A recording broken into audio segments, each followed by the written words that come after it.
नमस्कार दोस्तों, welcome to Shilpa stitching. दोस्तों, आज का मेरा ये वीडियो मेरे दूसरे वीडियोस के मुकाबले थोड़ा सा अलग है, क्योंकि आज के इस वीडियो में मैं आप सभी के लिए लेकर आई हूँ एक गज़ल।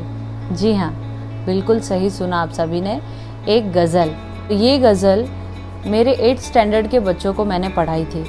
मुझे ऐसा लगा कि मुझे इस गज़ल को आप सभी के साथ शेयर करना चाहिए, क्योंकि ये गज़ल कहीं ना कहीं हमारे कैरेक्टर के आसपास, हमारे जीवन के आसपास घूमती है। और स्पेशली मैंने सोचा कि मेरे जो स्टूडेंट व्यूअर्स हैं उनको ये गज़ल ज़रूर सुननी चाहिए, जिससे उन्हें काफ़ी कुछ सीखने के लिए मिल सकता है, उनके लिए हेल्पफुल होगा। तो ज़्यादा देर ना करते हुए चलिए आज की गज़ल शुरू करते हैं। तो आज की इस गज़ल का नाम है ज़रा प्यार से बोलना सीख लीजिए। इसके कवि हैं रमेश दत्त शर्मा जी। वाणी में शहद घोलना सीख लीजिए, ज़रा प्यार से बोलना सीख लीजिए। चुप रहने के यारों बड़े फ़ायदे हैं, ज़ुबां वक्त पर खोलना सीख लीजिए। कुछ कहने से पहले ज़रा सोचिए, ख्यालों को खुद तोलना सीख लीजिए। तू तड़ाक हो या फिर हो तू मैं, अपने आप को टोकना सीख लीजिए। पटाखे की तरह फटने से पहले रोशनी के रंग घोलना सीख लीजिए। कटु वचन तो सदा बोते हैं कांटे, मीठी बोली के गुल रोपना सीख लीजिए। बात बेबात कोई चुभने लगे तो बदल कर उसे मोड़ना सीख लीजिए। ये किसने कहा कि होंठ सीकर बैठो, ज़रूरत पर मुंह खोलना सीख लीजिए।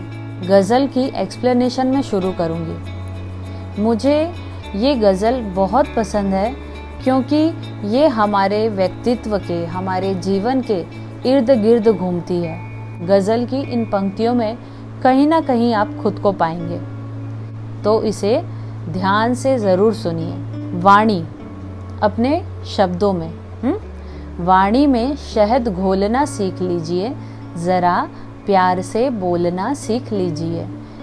इसे तो आप आसानी से समझ गए होंगे कि हम जब भी किसी से बातें करते हैं, जो भी बात करें, तो उसे ज़रा हमें मीठी भाषा का इस्तेमाल करते हुए हमें बात करनी है। अपनी बात में शहद को घोलकर मीठे अच्छे से प्यार से बात करना है। चुप रहने के यारों बड़े फ़ायदे हैं, ज़ुबां वक्त पर खोलना सीख लीजिए।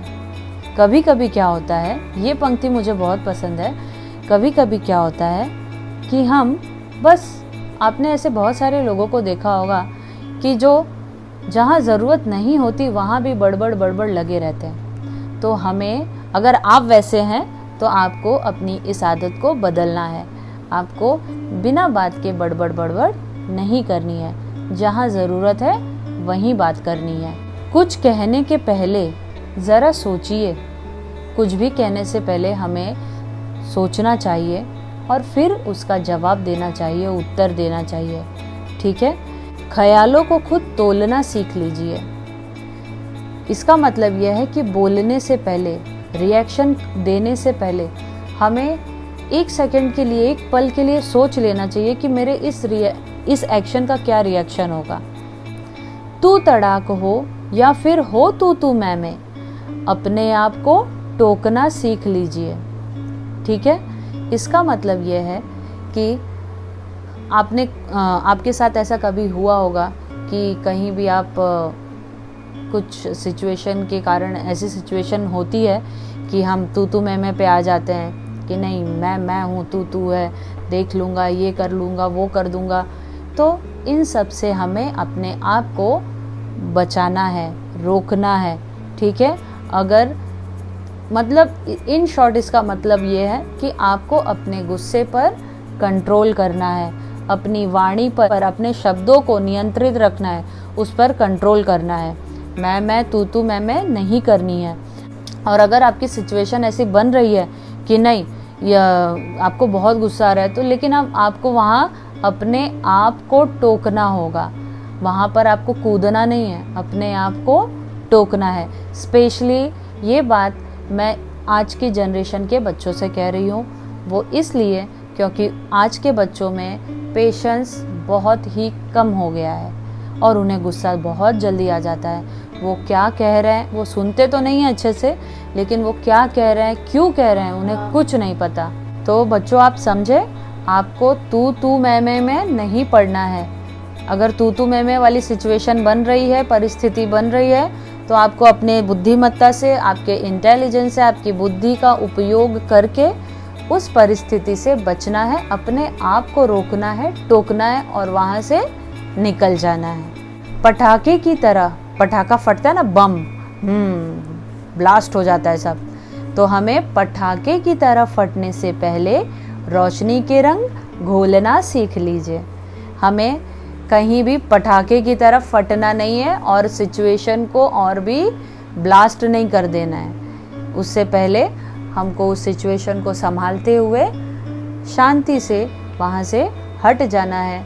और या लोगों, अगर लोग वहाँ पे कोई और पटाखा बन के फट रहा है तो उसे भी फटने से रोकना है।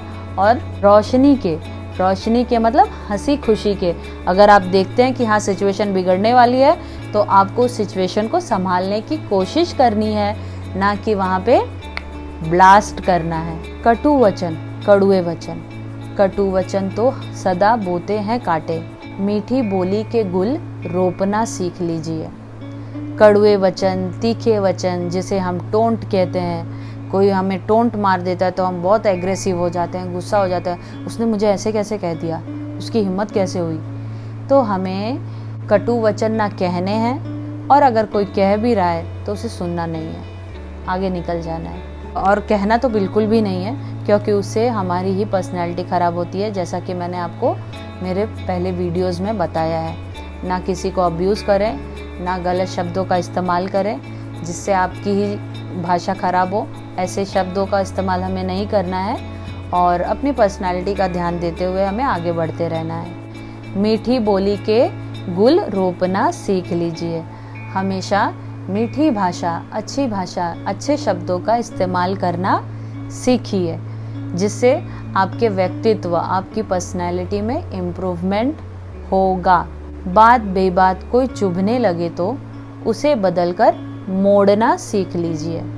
अगर आपको किसी की बातें अच्छी नहीं लग रही तो आपको उनकी बातों पे ध्यान नहीं देना है, उन्हें नज़रअंदाज करना है, अवॉइड करना है और आगे बढ़ना है। अपना रास्ता बदलिए और आगे बढ़िए, उसी में फंस के नहीं रह जाना है, ठीक है। नहीं तो क्या होगा, तू मैं तू तड़ाक बढ़ते ही जाएगा और उसका रिजल्ट कुछ अच्छा तो बिल्कुल भी नहीं आने वाला है। हाथ कुछ नहीं लगना है, सिवाय आपकी पर्सनैलिटी बिगड़ेगी और दूसरे आपका समय बर्बाद हो रहा है इन सब तू मैं में।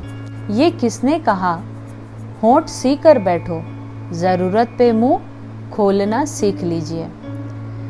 बच्चों, ये पंक्ति मेरी फेवरेट है, क्योंकि ज़रूरत पे मुंह खोलना पड़ता है, ज़रूरी है। क्योंकि हम में से ऐसे बहुत सारे लोग आज भी हैं जो बहुत ही शांत होते हैं और जिसका फ़ायदा आज की ये दुनिया उठाती है। आज के दुनिया में जो लोमड़ी दिमाग वाले लोग हैं वो उठाते हैं, तो उनसे हमें बचना है। जहाँ ज़रूरत पड़े वहाँ हमें हमेशा चुप भी।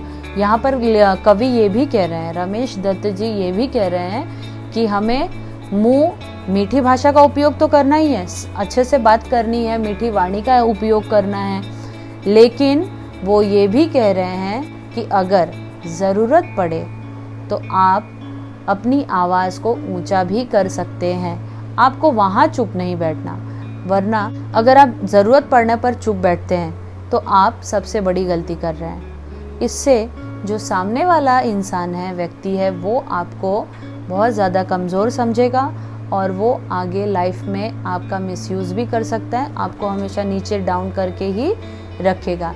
इसलिए जहाँ ज़रूरत हो वहाँ हमें चुप भी नहीं बैठना है, होठों को सिलकर भी नहीं रखना है, वहाँ हमें अपनी आवाज़ उठानी होगी, अपनी आवाज़ बाहर निकालनी होगी, ठीक है, अपनी बातों को रखना होगा।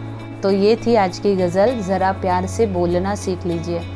मुझे ऐसा लगा कि मेरे ज़्यादातर 50% जो व्यूअर्स हैं, सब्सक्राइबर्स हैं, वो स्टूडेंट हैं। तो मुझे ऐसा लगा एज अ टीचर मुझे इस नॉलेज को, इस गज़ल को आपके साथ, स्टूडेंट्स के साथ शेयर करना चाहिए, क्योंकि आज की जो जनरेशन है वो बहुत जल्दी एग्रेसिव हो जाती है और बैड वर्ड्स तो जैसे उनके जिह्वा पर, उनके वाणी में पहले ही रहते हैं, तो बैड वर्ड से ही वो शुरू करते हैं। तो वो नहीं होना चाहिए, क्योंकि आप भारत देश में रहते हैं और भारत संस्कृति, हमारी भारतीय संस्कृति से सुंदर और परिपक्व, हमारी भारतीय संस्कृति से रिच कोई संस्कृति है ही नहीं पूरे वर्ल्ड में।